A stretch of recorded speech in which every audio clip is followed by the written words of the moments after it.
Apple's Worldwide Developers Conference 2022 just wrapped up, and there was a ton of stuff. I'm Ayaz Akhtar with Lexi Savides and Bridget Carey, and we're going to give you our live reactions to what we just saw. And there was, I don't know where you want to start. Lex, do you want to start with iOS 16 and what we saw there? Yeah, let's start with iOS. Just quickly, this was a huge keynote packed into, just under 2 hours. And I honestly felt like I could not catch a breath. There was so much to talk about here. Yeah, let's start with iOS 16 though first. So the big thing is obviously the new redesign to the lock screen. It's all about personalization. So your lock screen will now have a new look. You'll be able to customize things like the fonts, have widgets that show details such as the weather. And I think more interesting for me was the placement of widgets such as, say, like the weather, your calendar apps and activity rings, but also how they're surfaced in terms of for developers and other third-party apps going forward. They're now going to be at the bottom of your lock screen, so you're not necessarily going to have to open up your phone and see crucial details, say like there was showing the example of when your next Uber was arriving on the lock screen. I really think that this is something that I am very excited for. It's something that I think a lot of people in the Android ecosystem as well will be intrigued by too. And really, it's interesting to see how a lot of the features that were kind of a little bit previewed on watchOS 8, there was a feature called the portrait mode watch face that kind of introduced this way of having photos in front of the time. And it's sort of interesting to see how those little nuances are coming to iOS slowly as well, but obviously with a lot more customization. And the lock screen, I think for me, was the big wow feature of iOS 16, which is what they started with. And the notifications grouping as well, also cleaning that up a bit, which is exciting because if you use iOS at the moment, you're probably used to having lots and lots of notifications just kind of appear as a big clump. So seeing that neatened up too is pretty exciting. And also the way that link focus status. Now this is something where you can have multiple different lock screens configured. So when you are activating a different focus status, you will also automatically have that particular wallpaper and all of those widgets and all that customization that you've already set up appear during that focus status. So if you're, say, like during a work mode in the work focus, the actual link focus status will show your work lock screen, which I think is a really nice touch. However, I know already that I'm going to start getting really confused by having 5 different focus statuses and 5 different lock screens and all of these things that I need to customize. So I'm going to spend a lot of time on my phone getting this all set up. I know that, which might kind of negate the value of all that focus time and the screen time settings, but we'll see. I actually am really excited about this. Now, Bridget, you were talking about iMessages before. So there's some changes to iMessage, as in you can edit what you send and undo send stuff. What features got you excited about iMessage? Editing iMessages is crazy. I'm so curious how much time can go by for you to edit a message if you typo or whatever it may be, because there's a lot of potential for like weirdness, like I never said that, just like going back and like pretending something never happened. And also there's the unread feature, which I think is actually better for my mental health. Sometimes you might be driving, doing something, you're busy, but a ding kind of comes up, you look at it and you have the recipient know, oh, she read it, but she ain't responding. At least now you could be like, oh, I'll get to that later. I really didn't mean to engage with it yet. So I like the unread feature when you're busy. And now that you can edit messages between each other, how is that going to work? You're going to have to trust the people you're talking to, or there's going to be some really weird conversation or screenshots of the pre-edited thing, because that's still a possibility. There was all kinds of like Google Lens-like features in the camera now with live text. They talked about that. So essentially, if you point the camera at stuff, you can grab text, you can translate it. On-device dictation, I thought that was really exciting about iOS 16, because when your connection isn't that great, like I've experienced in certain days, it's always good when your device can work offline. So that I think was pretty cool. Wallet. I was surprised by this because there are keys that you can put into Wallet, and you can share it between apps and mail and everything like that. But what Apple said, and I hope they don't go back on this, is that this is going to be an industry standard. So if you don't have an iPhone, you can still share these keys around with other people. I think that's very surprising and actually very positive. Nothing like seeing standards come together where Apple's involved, because sometimes they like to play in their own walled garden. They even talked about an Apple Pay Later. This I was surprised by seeing this at WWDC. I thought this would show up during like iPhone Day in September, but this allows people to split the costs of buying something using Apple Pay, 4 equal payments, 0 interest and no fees.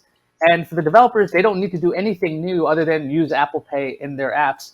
Lex, what did you think of the services aspect of this? I was actually really intrigued by all of the wallet developments. I really think that there are, those sort of afterpay companies that do this already through other integrations through websites. Might be a little concerned about Apple sort of stepping into this territory, but I am not surprised by this, especially given how, Apple has been starting to kind of dip its toes into the world of personal finance in many ways, obviously with the Apple Card, with the Apple Cash Card and so on, and all those cashback deals. It's not a surprise to see this, and I think it will be intriguing to see who adopts this. The one that I'm most excited about within Wallet is something we heard about a couple months ago. It is called Tap to Pay on iPhone. So this is going to be huge, I think, for merchants, say like small businesses or people who just have an iPhone. They don't want to necessarily buy a Square reader or something like that. You'll just be able to tap 2 iPhones together and basically pay. Yes, Android did have something very similar back in the day, although it hasn't been, I believe it hasn't been a thing for a little while now, but it's nice to see that coming to the Apple side of things. And yeah, like a couple of partners like Shopify are starting to roll this out now. And I believe it's actually available. There have been some people seeing this in action at the Apple store in Cupertino or at the Apple campus down there. So I would not be surprised if we started to see this really quickly ramp up, because the support is already there in the current version of iOS.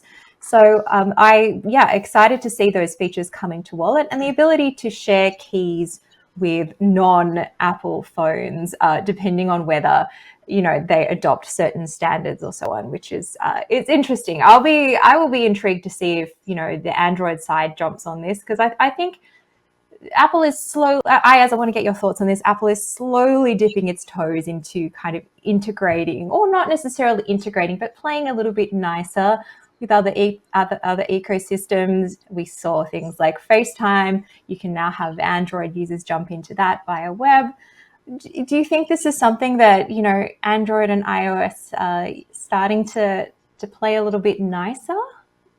Oh, absolutely not. I think this is the same thing Apple used to do with the iPods and stuff, that halo effect. That was an old term. Basically, when you have an experience using an Apple device or an Apple service, you go, hey, actually, that was pretty good. I should check out their hardware. I'll go do this other stuff. So maybe while HomeKit and Matter and that kind of stuff, where devices can work together and stuff's more seamless in that thing, the main point is to get you to buy something from Apple, because Apple puts a lot of, some people have thought about this as the Apple tax. Basically, when you buy stuff from other people, it's usually cheaper. But the amount of information that's going out from you, from your other device, a lot of information going out. Versus Apple, they're like, look, you pay us a lot of money and you get some privacy. So I don't know if they'll open up everything to everybody, but that's definitely, I think it's just another ploy to get more money for Apple, because I mean, that's their business. That's what they got to do. So I think that's what they're going to end up doing when it comes to how well they'll play with others. There was so much stuff. I want to talk about CarPlay, because this thing was kind of I was not expecting CarPlay to be so completely redesigned. And I don't own a car. I haven't owned a car in a while, but I was very interested in this. Apparently, CarPlay can essentially overtake your entire car's UI. So like your dashboard, everything that's going on, you can control it using CarPlay. Bridget, what did you think of CarPlay? Well, I was getting all uppity in the chat about this, because I am not a fan of how much distracted driving possibilities there are here, because I'm not someone who wants to buy a car that has a giant screen in the way. That said, with them integrating this, you see where things are going. Apple sees that more cars are having giant screens, and they want to make sure that the CarPlay experience kind of works well with the kind of car you have. I want to know, does it work well with the kind of person I am? Like maybe I just want something simple with directions. I don't need all these widgets everywhere. Can a user be able to say, no, I don't need this and that. I just want a non-animated, very basic kind of, direction app showing in front of me. So I guess it's to be seen. But Lexi, I liked what you also said in the chat. All this mock-up of what a car dashboard should look like makes you wonder, is this coming from the department at Apple that's been tinkering with cars? Is this what they want to see in a future car, like an Apple car?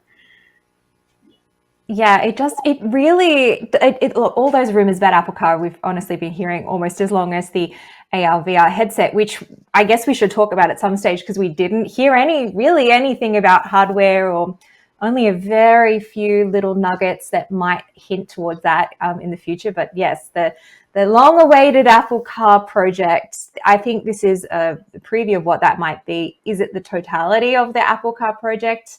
I really don't know. But I think this interface does look really nice. But Bridget, as you say, this is going to be a really delicate balancing act of not being overwhelmed by too much data, because this is still a display. It's not a heads-up display necessarily. So you're still having to take your eyes off the road momentarily to take a look at all this. That being said, the CarPlay integrations that I've had so far in rental cars, not my own car because I deliberately bought a car with a low-tech, no screen, but this implementation almost makes me want to install a third-party, like a aftermarket install of a CarPlay screen, and maybe get the advantages of this. But it wouldn't be as amazing as having a built-in one if I did buy a new car with an extensive screen, because it's now able to basically adapt all those widgets that you see, can actually mean that you don't have to exit out of the CarPlay interface to change the air conditioning levels, for example. So I'm torn, because I think I was not expecting this, and I'm actually really excited by it. But yeah, not ready to buy a new car yet. Maybe I should look into that aftermarket installation of a CarPlay screen. I'm tempted, Ayaz. Conceptually, with CarPlay, with this interface essentially going with you, if you go from car to car, rental car, maybe you get a different car, I kind of love that idea. You do all this work to customize your phone. If you can customize your display and have the 4 things you want up, or the 85 things you want up at one time, every car is your car, which I kind of love that idea, because I like the idea, rideshare sounds like a great idea, or if you're going to be leasing vehicles, there's a lot of reasons why you wouldn't have the same vehicle all the time. Like, that seems like a really interesting way to personalize a device that you don't need to own necessarily. So I'm very, very intrigued with this for the future of cars, because when I got rid of my cars, all the tech in cars got really awesome right after that. So that was way back in 2004. So that's a long time ago. Let's talk about watchOS. There was a lot of developments there too. They've got some watch faces. Woohoo! There's a new Siri UI, blah, blah. They spent a lot of time on the new health and activity stuff. I don't know how Apple's doing it, but they're trying to figure out all kinds of ways to make sure that your runs go better. So if you're running a lot, you want to make sure that your form is better. Your watch is going to be able to help you do that, which I think is pretty interesting. They talked about stuff for triathletes. So when you're trying to figure out what the Apple Watch is for, it's like, yeah, you can do a moderate jog, or if you want to do, running, cycling, and swimming, Apple Watch is going to have you covered there too. Lex, are you feeling like being a triathlete with an Apple Watch? I'm definitely not a triathlete. I will be the first to admit that. But as an Apple Watch user, these fitness features, particularly around running, I think are exciting. I really like how they're kind of slowly building up to making this a complete running companion. It's not quite there yet. And many features that we did see today are kind of catching up to what already exists on the market from other wearables, like your Fitbits, like your Garmin's, things like heart rate zone monitoring and being able to kind of give you haptic or voice feedback when you land in certain zones. That's a long time feature that I've been really hoping for the Apple Watch. It's great to see that finally there. But I do really like how you'll be able to have the watch automatically detect when you are changing those activities in that multi-sport workout. Even if you're not a triathlete, it is nice to not have to manually stop and start workouts or add a workout from the watch itself. There are many times when I'm just casually, of riding, cycling, and then I'll decide I'll just go for a quick jog afterwards. So I don't have to keep adding another workout. I can just select this multi-sport workout. I like that. And the fact that now they're going to slowly start bringing a lot of these activity ring tracking features to the iPhone as well. So you don't necessarily have to have an Apple Watch. So data from your fitness and tracking apps can sort of contribute to your rings and kind of get you in that, a little bit of competitive ecosystem. If you have friends who are sharing rings and so on, you can have that data from, the iPhone without necessarily having to have a watch. Sleep tracking was the other one that I was really glad to see on the Apple Watch, especially considering many other wearables have had this for a very long time. Apple Watch has obviously had the ability to have sleep stage tracking through third-party apps, but from the first-party app, it's always been, not available. So I'm glad to see that coming through. But there's still a little piece that is trying to link all this data together that we don't quite have on the Apple Watch, and that's making sure that all of this data from your sleep to your workouts and all of this extra stuff from your heart health activities with AFib history, how all of this contributes to things like your readiness and how ready you are to do a workout if your body is stressed and so on. I was really hoping to see a little bit more today about something, not necessarily the same, but something that is contributing all of that data into an easy to understand metric or score, maybe somehow something like what Fitbit or Aura does with its daily readiness score. It just brings in all these data points and says, this is kind of how your body is doing today. Maybe you should take it easy and not do that workout because you didn't have a great night's sleep, or you're actually feeling a lot better than you mentally might feel. So you should go and do a workout. Your body is ready to do that. So a little bit more interpretation of all these metrics would be nice. And that was something I was really hoping to see today with watchOS 9. But the pieces of the puzzle are being laid down. I just need to see them all connected and complete soon. Yeah, I mean, they definitely had something like where they would suggest things about medications, because the amount of things that go on with Apple and health is just exploding. There's so many different things that they're doing. They actually having AFib history being tracked by your watch, and you could share that with your doctor and figure out what you should be doing. And if you are taking medications of any kind, I feel like I'm just talking nonsense. You can scan the label of your medicine, and your phone will tell you, hey, by the way, these two drugs have a bad interaction with something. It's like, oh, okay, that's really, really helpful. So I would think that maybe they could use something like that kind of knowledge to eventually help you with your other health stuff. But in the most important stuff, hey, this drug that you're taking with alcohol will be a serious problem. Don't do that. Bridget, what did you think of this like beefed up health push? Oh, it's always interesting how Apple makes you really believe you can't live without your iPhone. It actually is. It is interesting to do this. People go to Apple with this information because of how much they stress about being private and secure versus going to a third-party app. So I'm for it. I just think going back to what Lexi said, I mean, that really is the key. We're getting so much more data now, and it's the theme everywhere. It's like, how are we organizing all this data?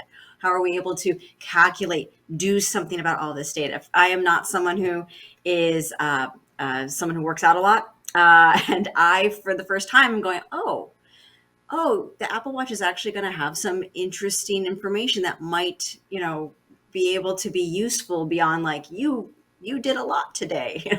Okay, thanks. I closed a loop. Now there's a lot more monitoring. So yeah, where are we taking this and seeing that like, an alert that, hey, don't forget to take your pills, help your mom take her pills, and also don't have an interaction that's bad with something else, or hey, a reminder, better not go drinking tonight. That kind of stuff is actually useful. Okay, finally, all the data is getting useful. That is the good direction to be in. We did have some hardware announcements. Apple announced a new chip, the M2. There was all kinds of fun, nerdy numbers, like 20 billion transistors. That's great. 20% more than the M1. I don't really know what that does in a practical sense, but that's true. But what's really important is that it's actually coming to the new MacBook Air. That's going to have an M2 built into it, starting at $1199. 4 colors for the new MacBook Air: dark blue, space gray, starlight, and silver. We've got the new MagSafe on there, an audio jack. It's no longer wedge-shaped. It does look a lot more like the new MacBook Pros. 2 Thunderbolt ports. Display is 13.6 inches. They're saying this thing is 2.7 pounds. It looks super thin. It's got Touch ID. There's no touch bar. So if those of you who were hoping that would come back, sorry, not happening. Full function keys are there, 20% faster than the M1 version of the MacBook Air. Fanless. It's actually coming with a power adapter, which has 2 USB-C ports, so you can charge 2 different things. It supports fast charging at 6 to 7 watts. Like, all of this sounded pretty modern. Lex, what do you think of the new MacBook Air? I've always been a fan of the Air, and this is a long overdue redesign. The one thing you didn't mention, I think, was the notch, which it looks like it's here to stay, isn't it? So I guess I'll have to get over my notch aversion, because it does look like a really premium machine for the price. And I think what a lot of people might forget with the MacBook Air is that this is, for many people, the kind of the gateway, the entry into the Apple ecosystem in terms of the Mac OS world, at least. So I think it was a very long overdue update, and the performance all looks good for what we've seen in terms of the numbers. I really think, though, that the main draw card of the MacBook Air is its portability and its battery life. So 18 hours of video playback was the number that was quoted. So we'll obviously be doing our own battery testing and performance benchmarks and so on when we actually get our hands on it. The one thing, though, that I did want to see, and now the Apple Store is back up again, maybe I can go in and see in terms of availability, because we did mention the price, obviously, starting at $11.99. But I just wanted to sort of see in terms of, can I go and get one right now? I don't think so. So obviously there was rumors, obviously before the keynote, we heard some supply chain issues, or sort of, and now this is going to be announced and then maybe revealed, or availability a little bit later. That was, I think, both Ming Chi Kuo and Mark Gurman from Bloomberg also had that speculation, I believe. So it does look like unavailable for delivery and pickup so far on the Apple Store. So intrigued to see when we actually get an official release date. But so far, I'm excited about the MacBook Air, because the design is what makes this thing. And as I said, it's the MacBook that I think most people who aren't necessarily Mac or Apple people will gravitate to first. I just want to get my hands on one right now. Yeah, it looks quite nice. I was looking at, we're just seeing the images of the MacBook Air now, also the page showing that if you want that little adapter, the fast charging one, it's only $20. So that's kind of nice that Apple isn't like charging an arm and a leg for charging this device. They're also keeping the M1 MacBook Air around, and that's going to be at $999. So that's kind of a nice way to keep their product line. MacBook Air starts at $999. Yeah, that's the old one, but it's still pretty dang fast. There was also a lot less celebrated new MacBook Pro 13-inch. I mean, they might have talked about it for about 22 seconds or so. 13 inches, M2, supports up to 24 gigabytes of memory, starts at $1299. They didn't talk at all about the camera. There's no notch on this thing. It just looks like a regular old MacBook Pro. I believe it does. It has regular. Does it have the regular keys? I got to double check that. I assume it's got no touch bar, but it was. They didn't spend a lot of time on that. Bridget, why do you think the MacBook so fast? Why do you think the MacBook Pro got such short shrift? Well, I too was going, all right, what about the camera? And then all of a sudden, oh, continuity camera. What? You can put your iPhone up, and it's almost like it was, you pay attention now to over here. You could buy a cool accessory and have your phone become the camera for your computer. That I want to see more of. And so I guess I am on the fence. Like, I'm looking at getting a new laptop. I'm on the fence now between the Air and the Pro. I'm glad there's no notch, but I want to make sure if I was to get to Pro that like the camera's great on it. Otherwise, I guess we're all going to be using our iPhones now as cameras. And what was up with that top-down view? That was incredible. Yeah, let's set the stage. No pun intended for macOS Ventura. That's the new macOS. Rumors was going to be called Mammoth. I think Ventura is a heck of a lot better name.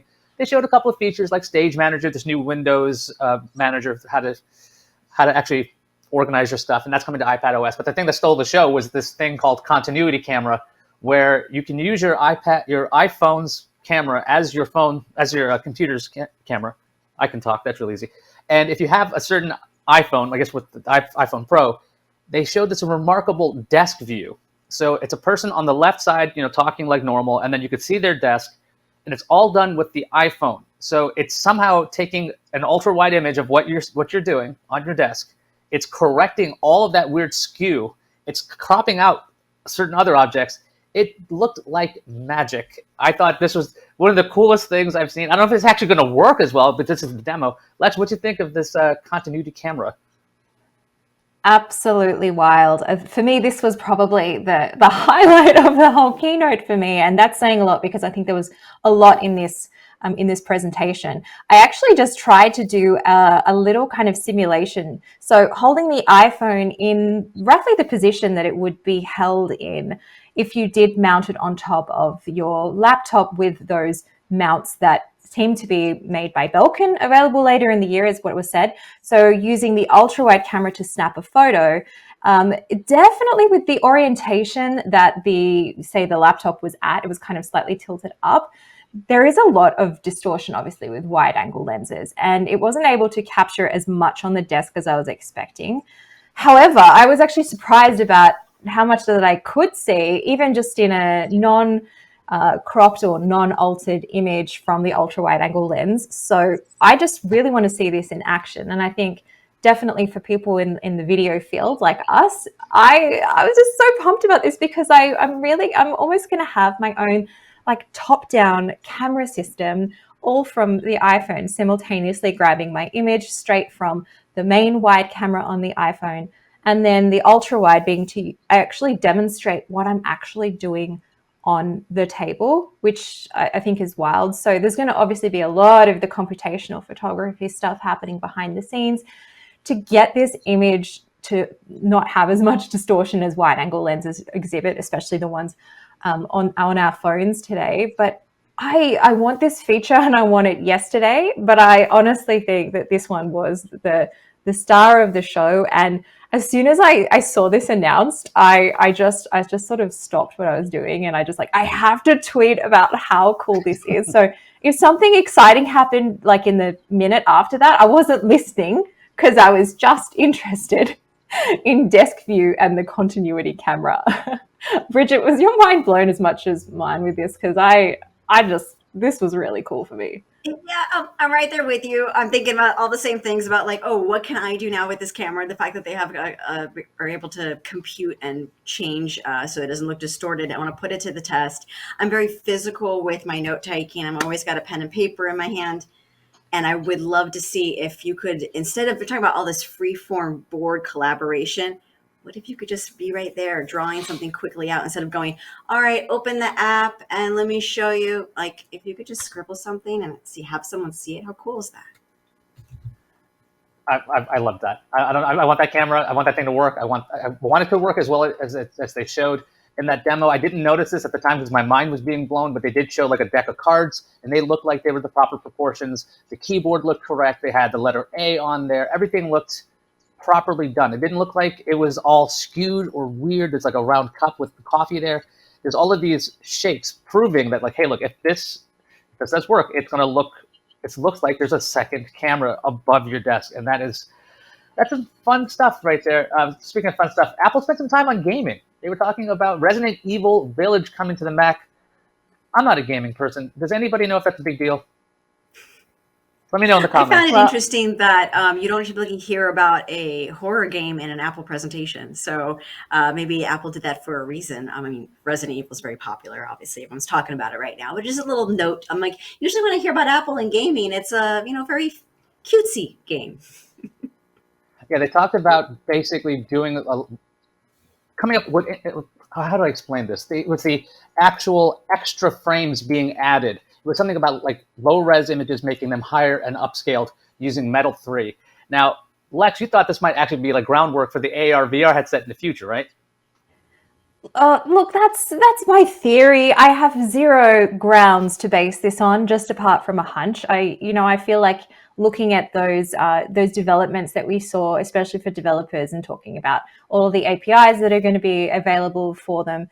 Metal in particular, if you're thinking about graphics and rendering and things like that, The other sort of nugget that I found in the keynote presentation, and I'm sure there will be lots more over the coming days that kind of hint towards potential AR, VR integrations, even though we didn't hear anything about the headset at all, was this note about, it was about the spatial audio implementation on the Airpods Pro. So basically you'll be able to use the true depth camera on the phone to make a personalized sort of audio profile of I'm assuming of your, the shape of your head and the ears, and to be able to map the sound more accordingly and better for your particular your particular physiology. So it's interesting to talk about when you hear other earbuds and headphone manufacturers, say like Sony, they do something kind of a little quirky where they ask you to hold the phone in front of your face and turn your head left and right to take photos of your ears. And that's essentially to, get the shape of your ears to map things like their spatial audio version, or 360 reality audio is what they call it, I believe, to the actual shape of your ears. But this way, it's actually involving video and depth information, not just from static images. So I think it's a hint, because all of these things is getting us ready to take these odd measurements with our bodies and interpreting all of this data, like, head tracking and so on, because that's going to be really crucial for this rumored VR, AR headset, whatever it's going to be. So there were some hints there. I think there will be more over the coming days, or at least I really hope so.